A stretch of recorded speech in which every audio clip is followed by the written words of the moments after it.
Show. You are listening to a True North Eager Beaver Media Podcast.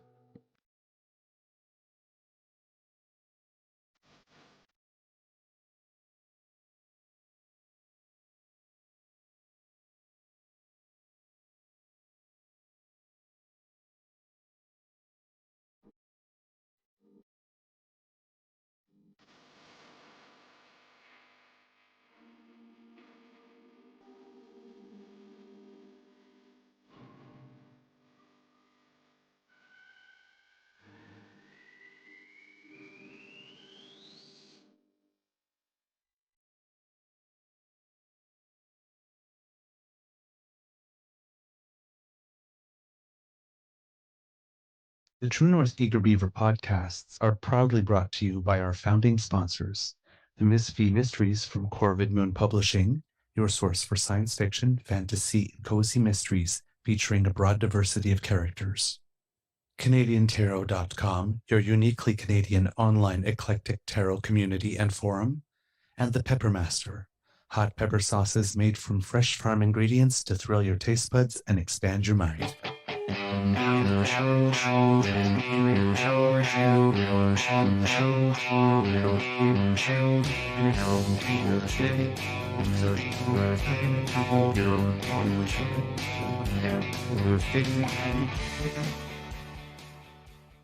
Well, good morning and hello, kids, and welcome to Season 3 and episode number 280 of the Daily Beaver Morning Show. Also, episode number 40 of the True North Eager Beaver Interview Project. Today, recording day is Tuesday, December 19th for broadcast on Monday, December 25th, Christmas Day. And do we have a present for you, kids and cubs? I am your host, the Eager Beaver, pronouns he, him, hey, Mr. Beaver A, and with me as always is my good friend, Mr. Grizzly. A big thank you goes to our podcast founding sponsors, the Peppermaster, the Miss V Mysteries from Corvid Moon Publishing, and CanadianTarot.com. We have a very special interview for you today because, or well, more of a conversation really, because just yesterday, as appeared in the news, a big legal decision has come down. Now, if you may recall, over the course of the summer, particularly at Pride Month, there was a big uptick in, how can we say, anti-2S LGBTQ hate online and on the street, particularly when it came to trans children.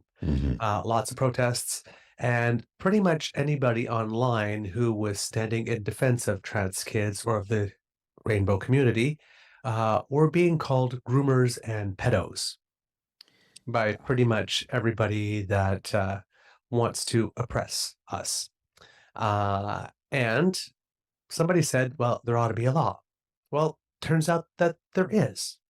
And turns out that there was a legal decision that came down that says that if anyone calls someone they happen not to know, just randomly, a groomer or a pedo, well, that type of discourse does not really contribute anything of value to society and therefore cannot be considered freedom of expression when a SLAPP suit is called.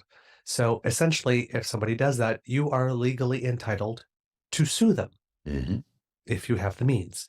With us today, we have Mr. Douglas Judson with us, who's a partner at Judson Howie LLP, which is a law firm based in Northwest Ontario. And Mr. Judson was the legal counsel, or is the legal counsel, to Rainbow Alliance Dryden, who was the organization that brought this case to court. So, kids and cubs, oh, well, before we do that, Mr. Grizzly, how's your mental health today? I was a little too excited. Yeah, you get a little rambunctious there. That's okay. It's Christmas morning, right? Well, right. You know, when this airs, it's Christmas morning. So I'm going to guess my mental health is pretty good. Pretty good. Going to eat some turkey, maybe have a glass of wine, spend some time with some family. Yeah, it'd be a good day. Good day, you know. Yep. And if I'm projecting into the future, I'm with my Beaver Sweeties family, and I am about to eat way too much. Exactly. All right, kids and cubs, please put your hands up and give a round of applause to a man with a very good name, Douglas, Judson. Welcome to the Beaver Lodge, sir. We're just waiting for him to join. There we are. It just takes a second or two. We have to use different technology today because the studio is kind of booked solid. So we're going old school with the Zoom. Hi there. How are you? I'm well. How are you? We're doing really great. Thank you so much for doing this at such short notice. My pleasure. Before we do anything, because we always we start our show by asking people how their mental health is doing, and we also ask it of our guests. How's your mental health today, sir? It's good. I'm coasting into the Christmas holidays now. I feel, when you've written your last exam and it's behind you and you are setting the cruise control for a good time. So that's where I am right now. So I hope other people are in that space too, or getting there soon. Oh, good. Well, we hope you have some wonderful time with family and friends. Lots of love and laughter planned. You have been involved in a really interesting case. I was wondering if you could first tell me a little bit about you in terms of, what attracted you to the law, and then how this case came to your attention. Absolutely. So I'm a lawyer with my own firm in Northwestern Ontario. We practice in Fort Francis, which is a small town on the Minnesota border, about halfway between Thunder Bay and Winnipeg. Most of our clients are based in that region, but we do work across the province. I initially became a lawyer because I worked in politics. I used to work for my local MP, and I saw law as a tool for change and advocacy in support of the communities that I cared about. As I got more into my legal education and then beginning my practice, turns out one of the communities I care most about is the 2S LGBTQ community, not just my geographic community, but this other one. And, there's a lot of, sometimes it feels like it's a bit of a whack-a-mole with the challenges that the queer and trans community in particular faces in Canada and especially the United States. And this case presented itself, I think, at an opportune time to see if we could get some clarity in an area of law that would provide, in our view, a useful tool to members of that community that are facing a lot of hatred, a lot of defamatory, libelous commentary attributed to their identity. Right. And is there a reason in particular why issues of this community in specific appeal to you? So I am gay identifying. My partner, my firm, is my spouse. We are probably one of the only 100% LGBT owned law firms in Ontario. So that's something we're a little bit proud of. And I've been active on queer legal issues and other LGBT and pride related advocacy for a number of years. These cases are fascinating to me. And, they're kind of high stakes, right? You don't want to screw them up. It's not just about your client, but there's a bunch of other people who are watching and are depending on you to do a good job when you take on litigation like this. Right. Just so you know, I am also rainbow identifying, and my good friend Mr. Grizzly is not, but a very staunch ally. We don't want to hold it against him tonight. But that's the reason, as soon as I saw the article, I thought, wow, okay, let's see if we can get this on, because we thought that this deserves much more profile than it is getting, even though it is getting some decent profile. For our audience, because oddly enough, the network with which we're associated, the Crier Media Network, is also the subject of a SLAPP suit based from the people at the whole Proud Network, Canada Proud. Proud. Also, you froze for a sec there. I think we froze for a little bit. Yeah. Yes. So our network is also the subject of a SLAPP suit as a result of the whole Canada Proud network. And one of our collaborators, Mr. David Wallace, has also been the subject of a SLAPP suit. Maybe for our audience, could you explain what a SLAPP suit is and how and why it is used? Absolutely. SLAPP is an acronym, actually. It's SLAPP. And what it stands for is Strategic Litigation Against Public Participation. Sometimes people call these gag proceedings because they're muzzling people, gagging them from engaging in expressive activity or public participation on a matter of importance. A classic SLAPP suit, an example of one, would be where you have a small grassroots organization that speaks out on something that's important to their community, and then a large multinational corporation comes in and tries to scare them from saying these negative things about them by threatening them with the burden and cost of litigation. And so, because we live in a democracy, we generally want people to participate in that system and to communicate about things that are in the public interest. Ontario now has an anti-SLAPP law. And so what happens is when a plaintiff sues a defendant, the defendant, if they feel that the suit is a SLAPP that is trying to muzzle them from communicating on something of importance to the public, they can early on in the litigation bring a motion before a judge and try to convince the judge that this proceeding is in the public interest and I should be allowed to continue expressing myself in this way. If the judge agrees with them, they dismiss the litigation. If not, then it continues in the usual course towards trial. Probably for obvious reasons, usually SLAPP suits take the form of a defamation proceeding, because usually the plaintiff is saying that you are saying these things that are harmful to my reputation. So most of the SLAPP decisions we've seen since this legislation was adopted in Ontario are couched within the world of defamation. Okay. Now, in this case, is Rainbow Alliance Dryden the plaintiff or the defendant? In this case, Rainbow Alliance Dryden, which is our client, is the local pride organization in Dryden, Ontario. Dryden is a small town of about 8,000 people in northwestern Ontario. They are the plaintiff. They have sued an individual named Brian Webster, who is the defendant. And they have sued Mr. Webster because he administers a Facebook page where he has made a publication, a post, using images and words which describe Rainbow Alliance Dryden. This is our allegation. And a local drag performer as groomers, and people who have been following some of the political discourse in current times and also historically will know that the suggestion is that these people who are LGBT are out to endanger children. They are there to recruit people to become homosexuals or transgender. They are there to endanger children. They are perverts. They are pedophiles. That's essentially what that word means and is intended to mean when it is weaponized against queer and trans people. And in this case, and more recently, against the drag community. All right. So a cadre of ghouls. Yes. Well, when I hear things like that, they're trying to recruit people into homosexuality. Okay, stop. I want to slap people for that. Literally slap them. You don't do it. Don't do it. But it's ridiculous. It's like, well, yeah, they can do that. Sure.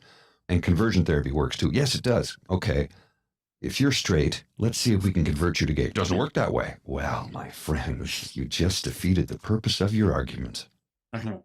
Yes, it's this whole discourse has emerged with the growth and popularity of drag story times that are held at schools or public libraries or other locations, and the right-wing opposition to those events as though they are not age appropriate or they are subjecting children to sexualized material, which is frankly absurd. Anyone who's ever been to a drag story time knows that really the purpose of it is to provide a positive representation of gender and diversity and positive messaging to young people that can touch on themes of personal safety and well-being and inclusion in society and recognition of diverse families around them at very formative years in their life. That's generally the thrust of these drag story events. But people have weaponized that and turned that into a slur, suggesting that they are grooming or intending to harm or recruit young people into homosexuality or to become transgender or something else.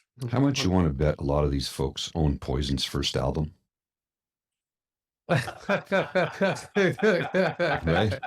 What was the line from the television series, The Peacemaker, where John Cena's flipping through records and he goes, Poison's first record, man, the 80s rock, back when men weren't afraid to be women. My goodness, right? I would just add, and of course, without forgetting, it promotes literacy. Yes. And reading, and we actually want people to read, it would seem. So it seems like a very odd activity, reading to children to pick on for a SLAPP suit. Yeah, and that's what happened in this case. Mr. Webster posted, what he actually posted was screenshots of a CBC News article that was reporting on a series of drag events that the Pride organizers in Dryden had planned. And those events included a drag brunch that was family-oriented, a drag storytime event for children at the public library, and then there was one single event that was an evening event for age of majority only. And the posts basically said that the people that were in the photos of the posts that were organizing the events were groomers and had an agenda.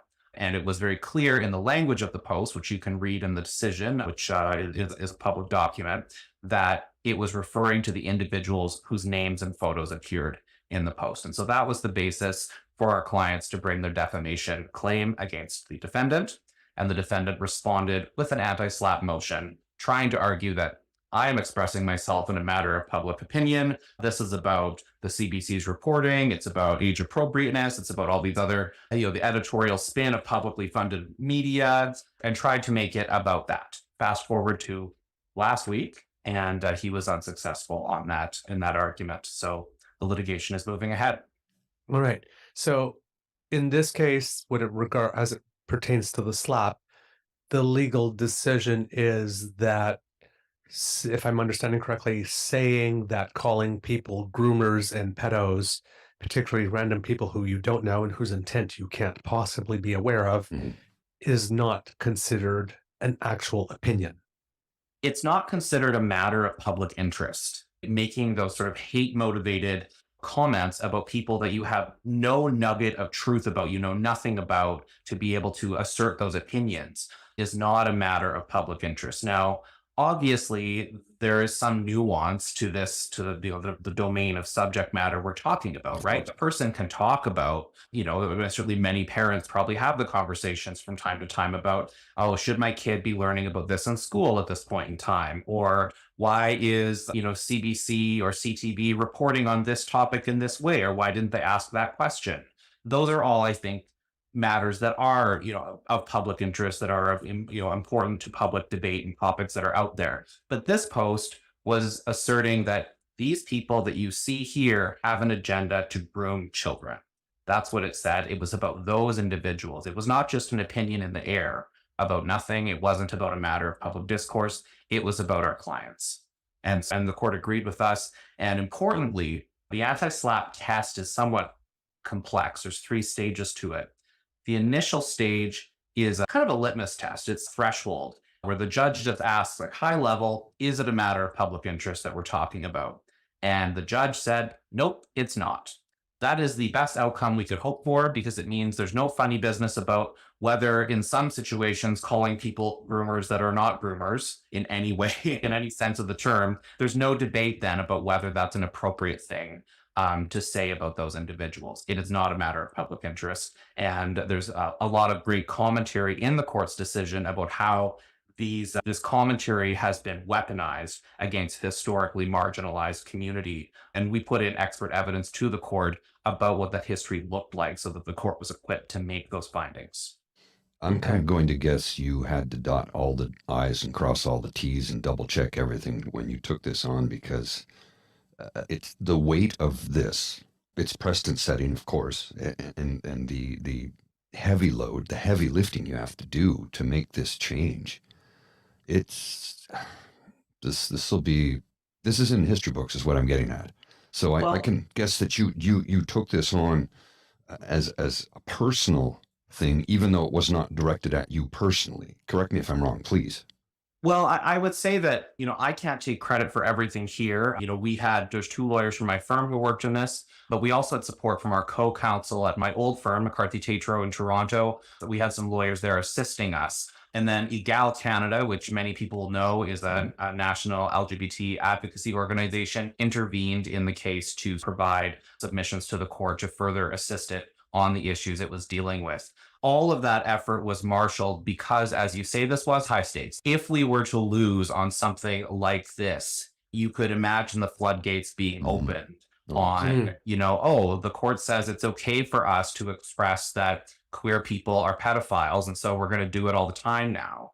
That would be a nightmare scenario for 2S LGBT people. I think it would also be a nightmare scenario for other vulnerable, marginalized groups in Canada that, would be worried about what sort of smears are now fair game.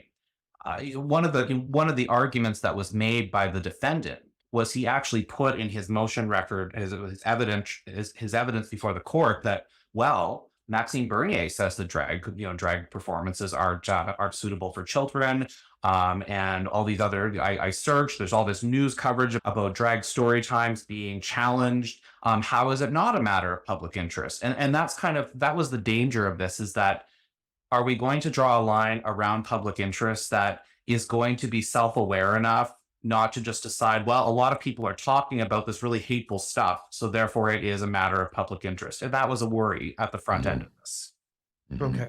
And what in the decision, was there anything specifically said about that ruled or to support the fact that it is not in the public interest? Well, at the merits stage of the test, essentially the way it works is the judge looks at, does it appear that there's the elements of defamation here? And does it appear that the defendant doesn't maybe have the elements of the defense they say they do in defamation? And so that's kind of the lens it's all viewed through. So the decision doesn't get into a whole lot of that. And I think for good reason. I don't think the courts necessarily want to get into political commentary or opining on whether people who hold or pursue elected office are actually engaging in public interest discussion. But through the lens of that commentary, I think we can draw some conclusions about, what the court was able to arrive at for its conclusions. Okay. So basically, if there were three phases, this one basically failed on the first phase, so there's no reason to go to the second or third. That's right. And often what judges will do is they will say, well, this fails on the first step, but I'm going to do the analysis of the next steps anyway, just because that way we know what the outcome would have been. And in this case, our judge said that this fails at the first step, but I actually would have found that it failed on the next steps as well. So we got a very comprehensive decision that says, even if I'm wrong on the first step, this is not a matter of public interest on any of the subsequent phases of this legal test either. So very solid decision. All right. So what would the next steps have been? And if you have any information as to on what basis the judge decided that, if you could share that with us, we'd appreciate that. Sorry, the next steps in the litigation process? Let's say if it had passed the first test, what would have been the second or third tests? Sure. So the second phase is called the merits-based hurdle, where we talk about whether the elements of defamation are made out or not, and whether the defendant has what appears to be the elements of a defense. So here the judge looked at the expression that we were complaining about in our litigation and said, yes, this looks like defamation. It is a publication made by this person. It is about these people. It appears to be defamatory and that is harmful to reputation. On the whether there's a defense side, she looks at that and says, well, the defendant says that he is engaging in fair comment, which is one of the types of defenses you can have to defamation. And she went through the elements of fair comment in her decision and was able to conclude that the elements of fair comment were not sufficiently satisfied, in her view, for that to be made out. If we get through the second step, that's the second step. The third stage is we look at the public interest balancing aspect. So it must be remembered that anti-SLAPP is about striking a balance between the need to protect reputation, but also the need to foster public debate on matters of legitimate public interest. And at that stage, the judge looks at the public interest in protecting that person's reputation versus the public interest in allowing that discourse to take place in public. So in this case, she concluded that she was unable to arrive at a decision that there was any public interest in allowing the expression to be made and dismissing this legal action against the defendant. So we're very happy with that outcome. Right.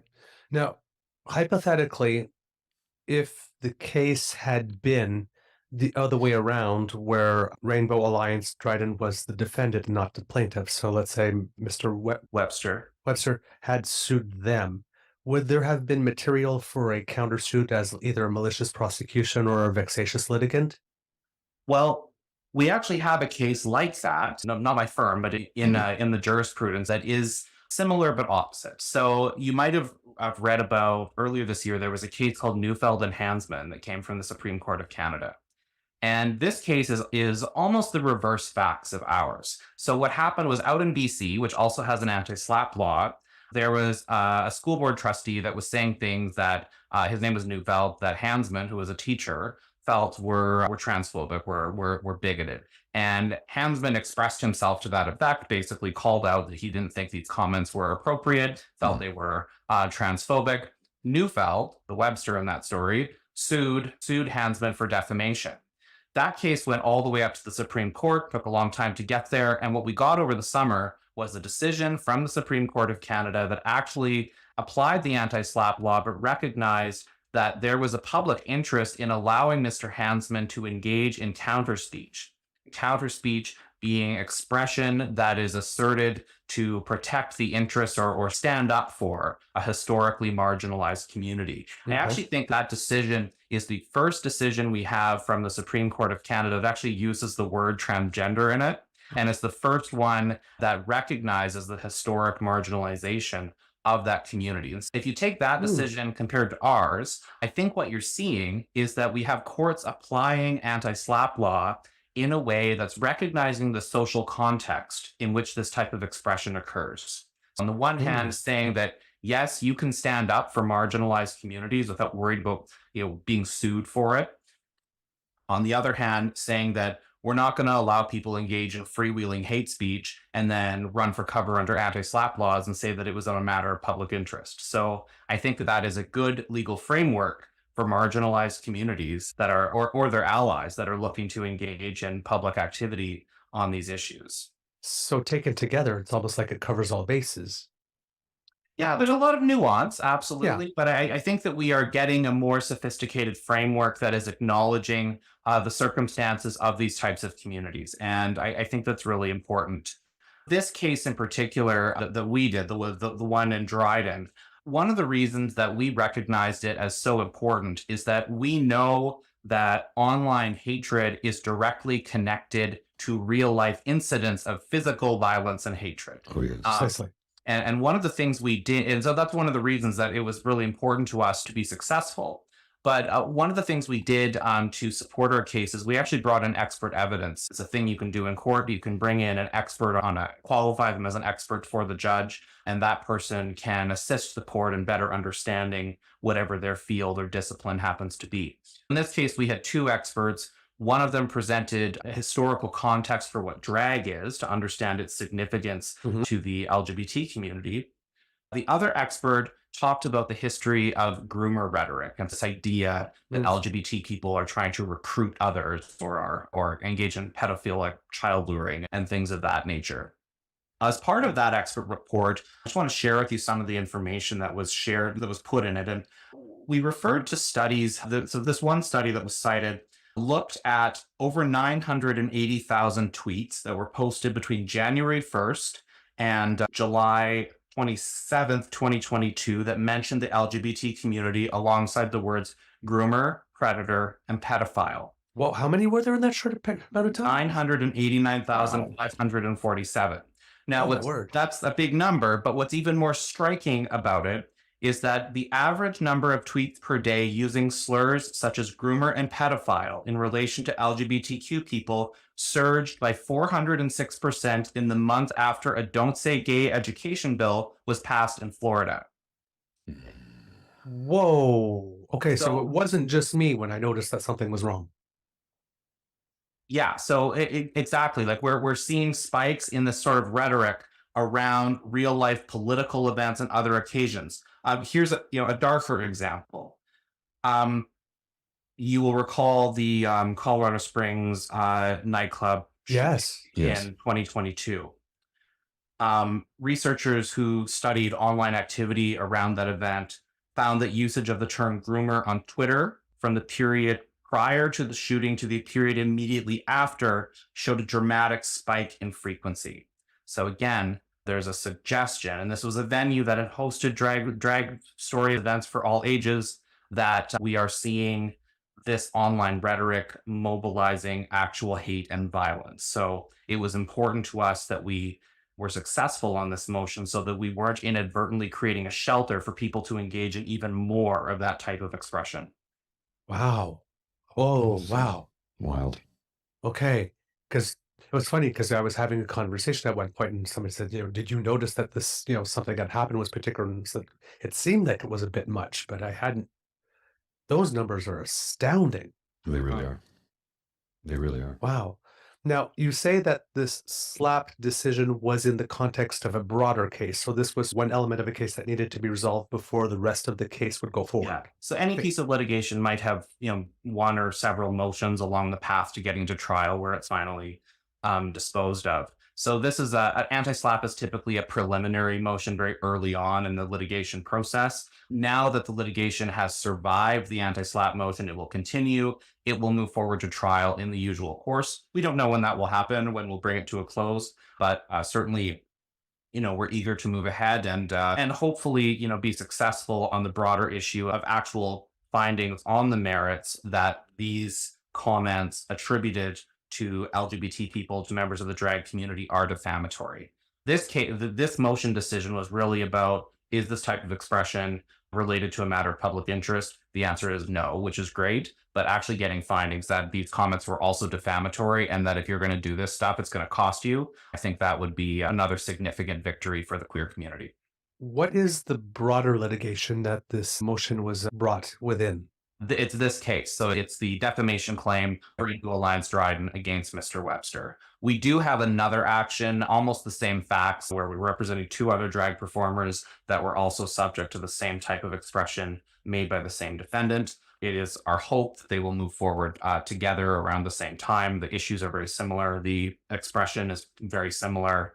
So hopefully we will get some positive legal developments out of those in the near future. Okay.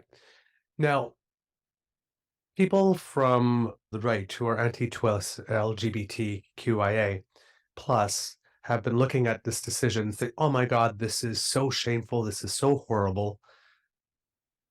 My thing is, when I look at decisions like this, is how is this also in your interest, you who do not like this? So those who are complaining that this is unfair, how could the same decision be used to help them against statements made against them? Mhm. I think that is exactly how you need to read this, is that this type of decision, it will also protect other people who are subject to completely unsubstantiated slurs that are not matters of fair comment related to their actual record or behavior or anything else. In the current climate, I would suggest that, using very loaded terminology to define people who have mild political differences with us. I'm not talking about extreme political differences, but mild political differences with us as Nazis or something like that. I would suggest that might fall into, a similar bucket here. I think that what we're getting at is not so much the one thing I really want to flag with this decision is that we're talking about a historically marginalized group that's the subject of the vilification. And I think that is always going to factor into the analysis when we're looking at slurs that are thrown out there. I don't think you can bring a successful defamation claim because someone calls you a moron or something like that. That's not going to fly. And because of that counter speech decision that we talked about from the Supreme Court, you also can't bring a defamation claim if I call you a bigot when you're doing things that are kind of biggity. So it's a complicated area and it's context dependent. But at the end of the day, this benefits everyone because it means that people can't throw unsubstantiated slurs at us. And then claim that, this is a topic of public interest right now. Everyone's talking about it. And therefore, I was doing the same thing and I shouldn't have to face liability or consequences for the vile things that I said about this other group or these people. Okay. So basically, if I'm understanding, is that if I stand in defense of the trans community and somebody calls me a pedo or a groomer, I can't in turn go, shut up, you Nazi.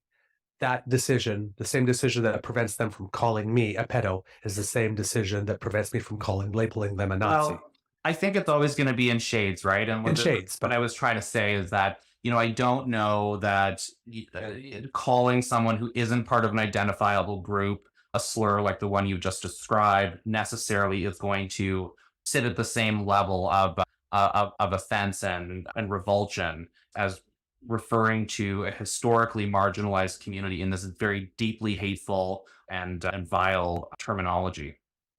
Okay, interesting. Huh. Well, I think it makes a lot of sense what you say, how that, I'm just wrapping my head around all of this because it's a lot of information to take in. And I think it's important that, calling somebody a moron is not the same thing as taking somebody who's a member of a marginalized group and marginalizing them further. it's not even the same realm. Well, it's not in the same realm, period. Well, and I think it also, you have to think about, are the things that are being said about the subject of that expression, do they go to the person's character? They go to the person's, if I'm calling someone a groomer, I'm saying there is something deeply, innately flawed about that person, that they have predilections towards of a sexual nature towards young people. That is obviously very damning. I think saying that, someone is, stupid, or using a word to that effect, I don't know that necessarily carries with it the same baggage. And I would imagine that, the court would not really entertain, that sort of claim. But we develop the law through new facts. It's always Right. going to be, there'll always be another case that will turn on a different factual matrix, and we'll have to look at it within that context. But for this one, I think the big takeaway is that we have now case law that says that you can engage in counter speech within reasonable limits to assert your concern about comments targeting vulnerable groups. And we also have case law that says that your attacks on vulnerable groups that are completely unmeritorious are not going to benefit from anti-SLAPP protections. Right. Well, I can see what you're saying, because accusing someone of being a pedophile is like one of the absolute worst things imaginable like that you could say about another person. Yeah, like I would say that it's up there with calling somebody a terrorist or something like that. We're talking about very extreme, morally condemnable types of labels. So I think that there's no question, and the court has repeatedly found that referring to people falsely as pedophiles or as engaging in, some sort of lurid sexual activity like that is defamatory. Would these types of decisions also, for example, be able to be used, for example, let's say environmentalists, and then somebody starts to call them eco-terrorists, and they wanted to turn around and say, whoa, wait a minute, like, we're like chaining ourselves to a tree, we're not blowing things up. Mm-hmm. Yeah, I hazard to even weigh into it without having, facts of what that looks like. So I don't know what you're doing this weekend. But, if we'll have to wait and see like how this landscape plays out. As you mentioned at the outset of our recording today, you're familiar with anti-SLAPP law simply because there's been a few of them in your orbit. Yeah. Cases. And I think it is an area that's growing, and it's becoming more nuanced, and we're seeing a lot more activity, particularly as our political climate becomes a bit more heated and terse. And I think people are looking for new tools to stand up for themselves and also hold others accountable. Indeed. Wow, that's really interesting. So can you tell us a bit about Rainbow Alliance Dryden, and I guess like how did they come to you, or did you see that and did you offer your services to them? Yeah, I'm involved in the Pride community of our region, so I've been familiar with them for a number of years.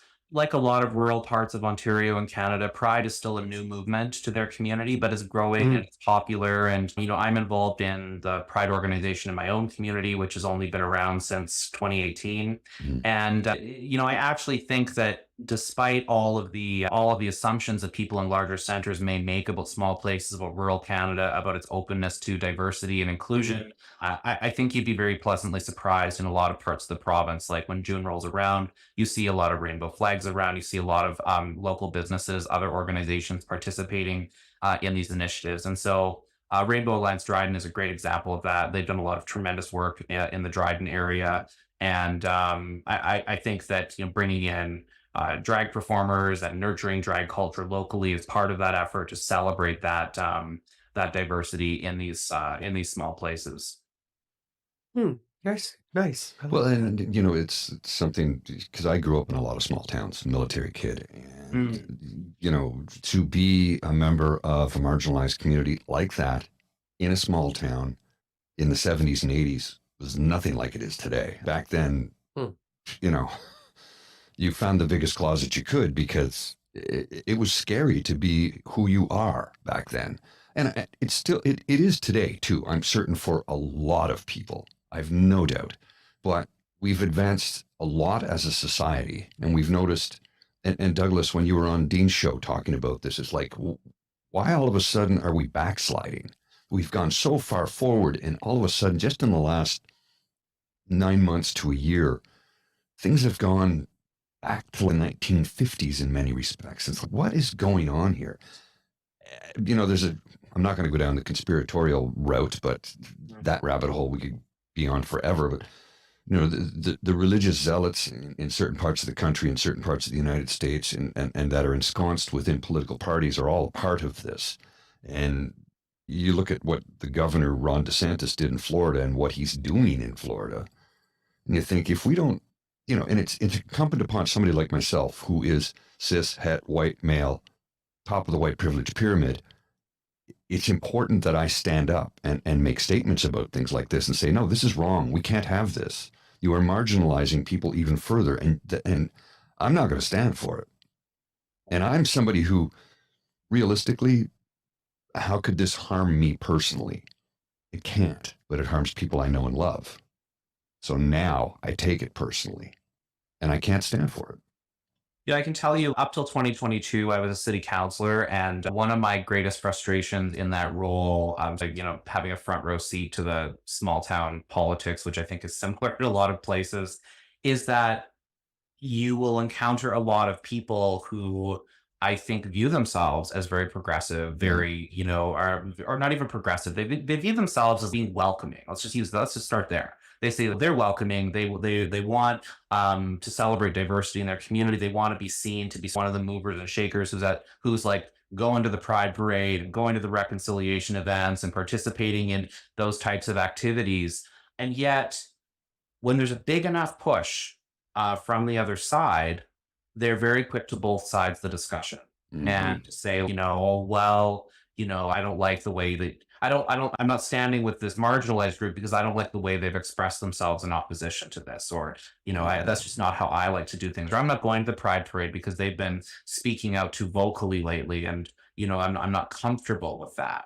And, you know, you see a lot of that sort of, you know, I call it the white moderates. I think other people call it that historically too. And I think that is a challenge we face. And I think that politically at a bigger level, what's going on is we reach this point with our governments where I think people become sick of them.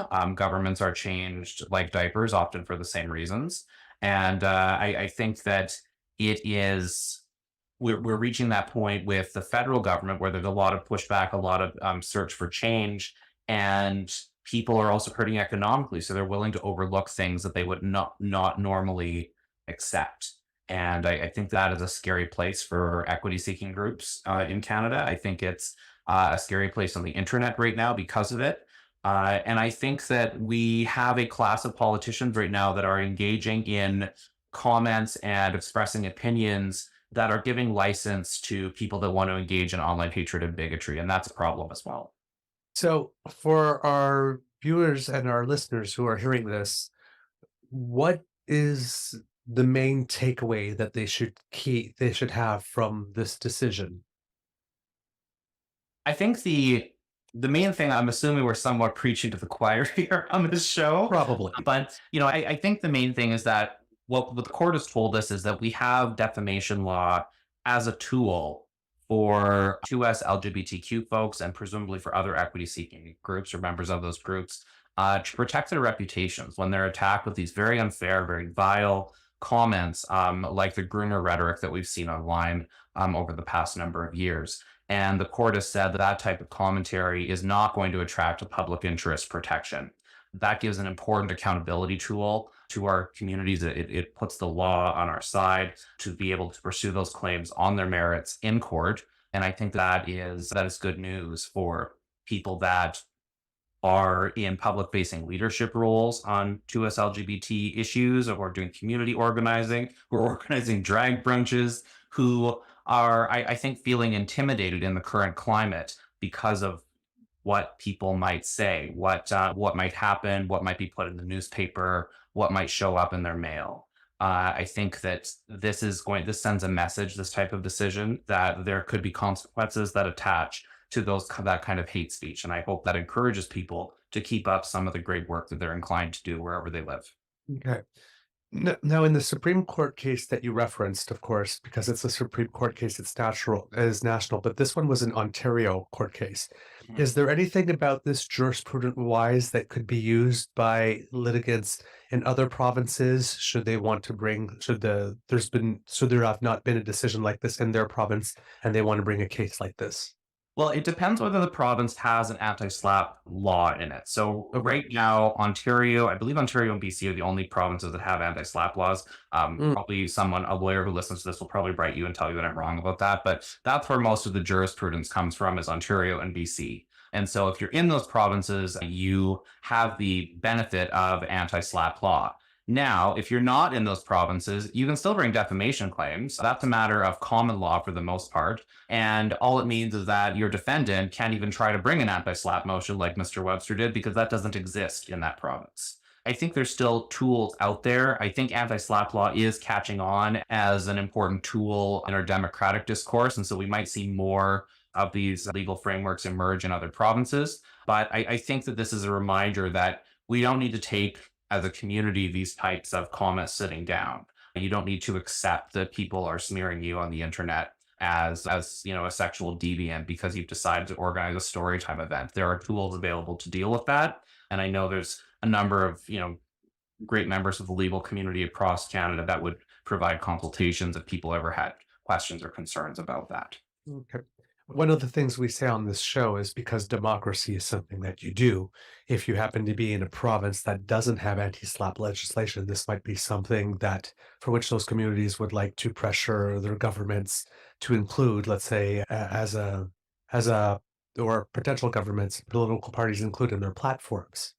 Yeah, I think it's certainly something that people may wish to advocate for. Like I said, when you're the plaintiff, you don't necessarily want there to be an anti-SLAPP law. However, if you're the defendant, like Mr. Hansman in that Supreme Court decision, and you have called out someone for their transphobic public commentary and then get sued for defamation, anti-SLAPP law is your friend.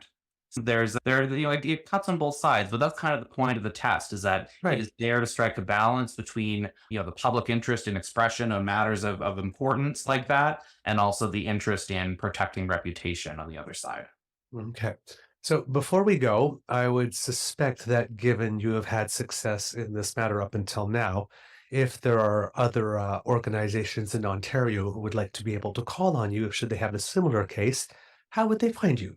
So many people find us on social media. I'm on Twitter. It's at DW Judson, Judson. You can also just Google my name, Douglas Judson. You'll probably get a ton of hits. Some of them are obituaries. Don't write to those people. And you can get in touch. On these types of issues, we always try to work with people, within their means. If there's something we can support them on, we have a number of LGBT organizations and other individuals on different types of legal issues that we provide support to through our firm. And, it's work that we really care about, so we'd love to do it. I just followed you on the Twitter. Awesome. Thank you. Well, Douglas, thank you so much for taking the time to chat with us today. I'm sure our viewers and our listeners will be very happy to have had this opportunity to explore the subject, because I know that over the course of the summer, there's been a lot of people with eyes as big as toonies going, what the heck is going on here? Yeah. How is this allowed? And I think it's refreshing and brings some peace of mind to people to know that there is now a manner to defend against this. Yes, we are taming some of the Wild West of these ugly things that are going on a little bit at a time. Like you said, there's always a new problem, a new permeation of it that's going to emerge. But for today, we have, I think, a great victory for US LGBT folks and the drag community in Ontario. And I'm optimistic about what direction this case in particular will go. Right. Well, thank you so very much. Thank you for your work. Thank you for your service to the community. As a member of the Rainbow community, I particularly am grateful and thankful that there are people like you who are willing to take these things on and put your knowledge and your passion to the service of the broader community. Thanks. And I just wanted, before I go, just once again, thank you, Gal Canada, for intervening on this. This Yes. would not have been possible without their assistance. I also want to recognize our co-counsel at McCarthy Tatro, whose expertise and support in this litigation was just absolutely monumental to getting us the result that we got in this motion. So thank you very much. Appreciate your willingness to have me on today. All Well, right. thank you. We Thank really do you. appreciate it. And, we want to celebrate Canadians who do good things for all of Canada. And what you've done is good for all of Canada. Some people might not realize it because they're freaking out because they think they've suddenly lost their free speech, which is not a thing in Canada. We have freedom of expression. Yeah, don't tell them with the list of banned words, right? Yeah. All right. Thank you very much. Thanks, Ed. You take care. All right. Thank you so much. Bye-bye. Bye-bye. And for the kids and cubs listening, if you don't know, EGAL is equality for gays and lesbians everywhere. They've been around for a long time. Standing, long time. And if you remember our conversation that we had with Murray Billett some time ago when we talked about the 25th anniversary of the Supreme Court deciding that discrimination against the rainbow community was not constitutional, EGAL played a role in that case as well. They've been very involved for a very long time. I really And, like we his appreciate suit in his. Sorry, I'm squirrel. Yes. But I just followed him on Twitter. That's a great suit, sir. I'm just letting you know if you're watching the episode. That's a great suit. I like it a lot. And Mr. Grizzly knows styles. Hey, you got the gene, my friend. Yeah. You have any thoughts or impressions, Mr. Grizzly? Like, Well, a lot of thoughts, a lot of impressions, and trying to collect them and form a coherent soliloquy, if you will. To take on something like that to begin with is, I think it's incredibly daring, bold, brave, because you know the kind of blowback you'll get from just we doing should it. have asked if that had happened. Right. Didn't Well, we'll think have of him on again and talk to him in the future after things, have gone through all the way. that. But it's to take on a case like this on yourself, basically he's the face of the case, if you will, in this. Right. That's pretty darn brave, if you ask me. And obviously, this is somebody who cares very deeply about equal rights, equality, and righting wrongs. Because, again, like it or not, the rainbow community is a marginalized community. The trans community is hyper marginalized. Yes. Even more within so it. today than ever before. Yeah. And, the way they go on about they're grooming, drag queens are grooming. I'm like, well, drag queens aren't trans usually to begin with. They're just men dressed as women. Uncle Milty used to do in the 50s, Milton Berle, Bob Hope, like Rudy Jack Giuliani. Lemmon, Mayor Giuliani. That's right. All of a sudden, it's become this horrible thing. Now, somebody asked me if I'd be ever willing to do a drag show, and I'm like, I'm not. I don't really Charity? I don't have it in me. There's nothing feminine about me, dude. That's the problem. Make it funny. I would do it for charity. I'm way too hairy. Yeah, you'd have to shave everything. It's like, I'm a little too butch, grizzly, right? So, Right. if it was, if we could raise awareness and create some money for charity, you could probably twist my rubber arm. You know me, I'm easy to do things as long as we can raise money for something that I care about. And marginalized communities are one of them, which is why I always, my charity of choice is Cornerstone Housing for Women, because they do a lot of work with the LGBT community as well. Yeah. But I already play a bit on that with my Queen Beaver persona anyway. Exactly. But I think Douglas has really put himself out there in this instance. And wow, the taking on a case of this nature, it really is mind-blowing to me, because it's a lot of bravery. It's certainly a lot of conviction, but I am curious to find out how much blowback he's getting from this. And to that, what are his coping mechanisms? Does he have the support? Now, I'm assuming he does, because there's a dude who was very self-assured and confident in that interview. Oh, yeah. Like, he's chill as can be. So I'm going to assume that he probably has a very good support network in place. And maybe in an instance such as this, you put filters on your social media so that you don't get the hate. Yeah. Because you don't have to see it if you don't want to. Right. I had to filter a lot of stuff after my episode because of the death threats I was getting, amongst other things. You got to grow a thick skin sometimes, and sometimes that's not easy to do. And, the older you get, the easier it becomes, I think, because you just start giving less of a damn about what anybody cares about, thinks about you. But Douglas isn't that old. I know he's considerably younger than me. Good on you, brother. Like, way to go, man. Like, doing the right thing for the right reason to protect somebody who needs to be protected, a group of people that need to be protected. And I respect the hell out of that. I was really impressed when he mentioned at the end that McCarthy Tetra was involved, because that is a big prestigious law firm. Yes. Like, I don't know the names of many law firms right off the top of my tongue, but that is one I do know. I think that's the one that Josh Charest was working for. Could be. If I'm not mistaken. before he joined the conservative leadership race. Yeah, we'd if have to I'm not check into that. mistaken. You might be right, though. But Yeah. it's one of those things is where when you have a law firm, let's not get into the nitty gritty of some of the silly cases that are before the courts for ridiculous things. But there's a lot of good law firms that do a lot of good work, such as this. And that's a big firm with a lot of money behind them, so they can go full force on this. And you got to wonder if it's because somebody looked at it and went, no, this is the right thing to do. Let's just do it. Or is there somebody on staff there that has been pushed to the margins? I'm just speculating, And I don't, is it altruistic or is it just, I don't think it's, what's the word I'm looking for? I'm struggling for words. I'm tired. Self-serving? Yes, thank you.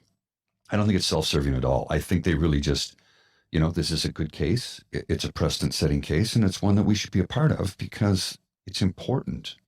It's important in Canadian law. It's important in Canadian history that we remove the ability for somebody to do that to somebody else. We have freedom of expression, but there are limitations on it. Yeah. And I just checked. Yeah, McCarthy Tetra was the law firm that Telshire was working out of the Montreal office. I'm glad that I asked the question about the case the other way around, because with regard to Crier Media, that's what's going on is that, the SLAPP suit has been launched against Crier Media. So in this case, Crier Media is not the complainant, is the defendant. Same thing for Dave Wallace. So it's nice to know that in that case, there is now a Supreme Court of Canada precedent that perhaps could be used in our defense, particularly since Crier is going to be countersuing as well. It'll be really interesting, and hopefully that's a bit of information that might be useful, although I'm sure that the legal representation that Dean has is probably already very much well aware of that. I have no doubt, but it's the discovery aspect that I'm excited for. Me too. Well, like I said, if they decide to pursue that. I was reading an article the other day about Ontario Proud, and it seems that the overwhelming majority of the time that they have a lawyer named Ryan O'Connor, who's actually an injury lawyer. No, violence chaser. Yeah, who basically keeps on sending messages saying, and the similar wording, it's high-handed and commenting you have, and a lot of people do, but Diane Marie, for example, which is an account, Diane Marie posts, she got one of those and she just ignored it and kept on saying it anyway. And it seems that the majority of the time they don't even follow through. No, they're just trying to scare you. That's it. Yeah. That's it. So there you go. But you have to be sure that you are not saying anything. That is right. If you really are in the, hey, I just called you a moron. If you're gonna, like this, you got nothing on me. But that's good for you to know, Kits, as well, in terms of media and political literacy. If you're saying someone's a Morgan, someone's a bigot, someone is just dumb, and you get one of those, you can probably ignore that. If you're making accusations, maybe like Nazi as belonging to a group or terrorist like this, you might be on shakier ground. Just keep your comments to, keep it. That's just dumb. Under your breath. Why are you being weird? Why are you being a dick? And you're probably on safe territory. I would think so, yeah. Forewarned is forearmed. Mr. Grizzly, do we have a show? We do indeed, sir. We do indeed. All right, Kits and Cubs, that's the end of this episode of the Daily Beaver Morning Show, Christmas edition, with presents for you. Thank you to Mr. Douglas Judson and all the people at Judson Howie LLP and Egal and McCarthy Tetro for having done the hard work to bring us this present, and so that we can bring you a little Christmas joy. Remember, sharing is caring. Please tell all your peeps and poops about us, because you have the mouths that we want the word coming from.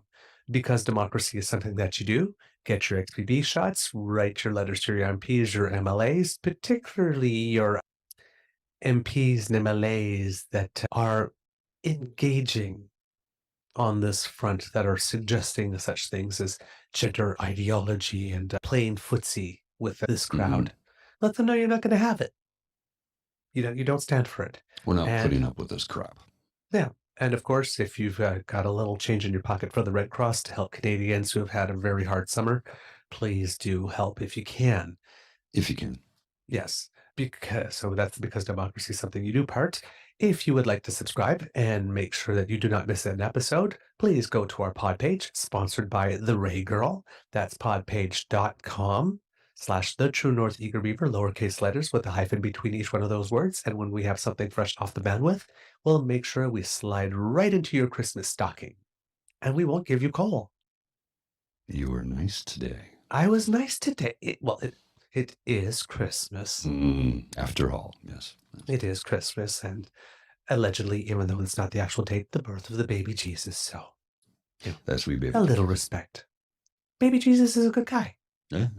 Just saying. So we'll be nice today, and a little less cheeky. Let's just put it that way. Although I'm sure he wouldn't object to a little cheekiness. Well, Little cheekiness never hurt anybody. It's not sinful. Just a little naughty. he had a big group of fellas he liked to hang out with and have dinner with, so I'm sure they drank a lot of wine back in those days. And I'm sure they told a few jokes. Make like Kit Elaine if you'd like to support us. Go to our True North Eager Beaver Media Incorporated YouTube site and click on share and subscribe. And if you like clicking on stuff, well, how about going to our coffee page? That's coffee, ko-fi.com/eagerbeaver, lowercase letters, all in one word. And there you can leave a little Christmas something in our stocking if you would like. But again, only after you've purchased all your presents, done something nice for yourself, done something good for the world. If there's something a little left over after that point, we would be honored if you would share that with us. If you're listening to us on Apple Reviews, please give us a review. Please give us some stars. We would really appreciate it. And if you would like to communicate it with us, our email is truenortheagerbeaver@gmail.com. We'd love to hear from you. From the Eager Beaver Lodge, this is your Eager Beaver saying it can be a tough world out there. So please be kind to and gentle with yourself. And if you are not celebrating Christmas, or if the Christmas period is the period that's a little tougher for you, please know that we are thinking of you and we're giving you a big hug.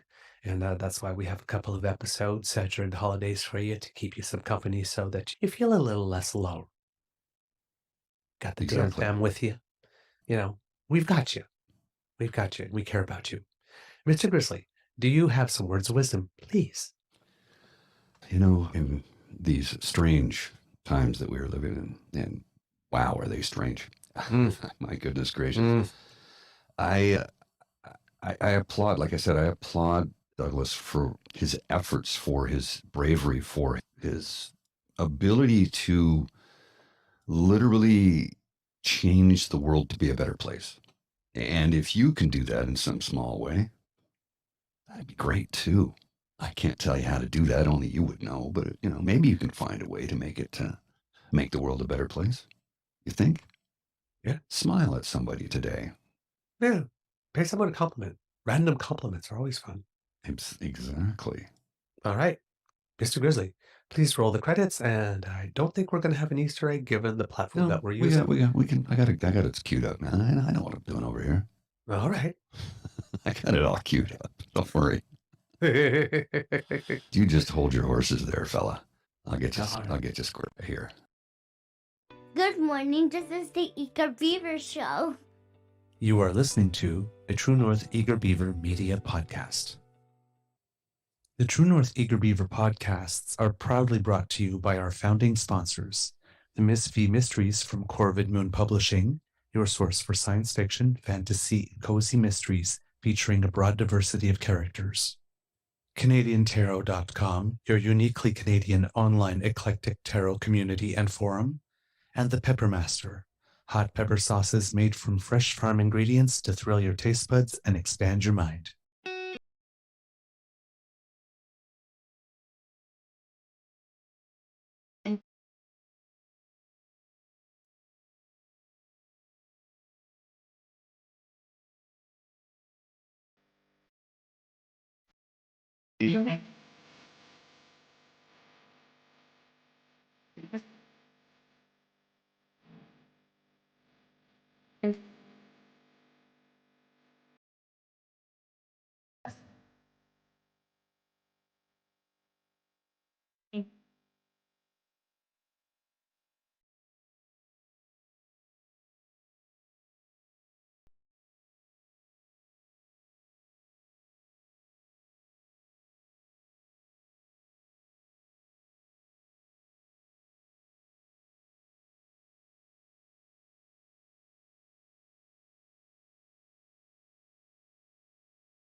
Good morning, this is the Eager Beaver Show. You are listening to the True North Eager Beaver Media Podcast.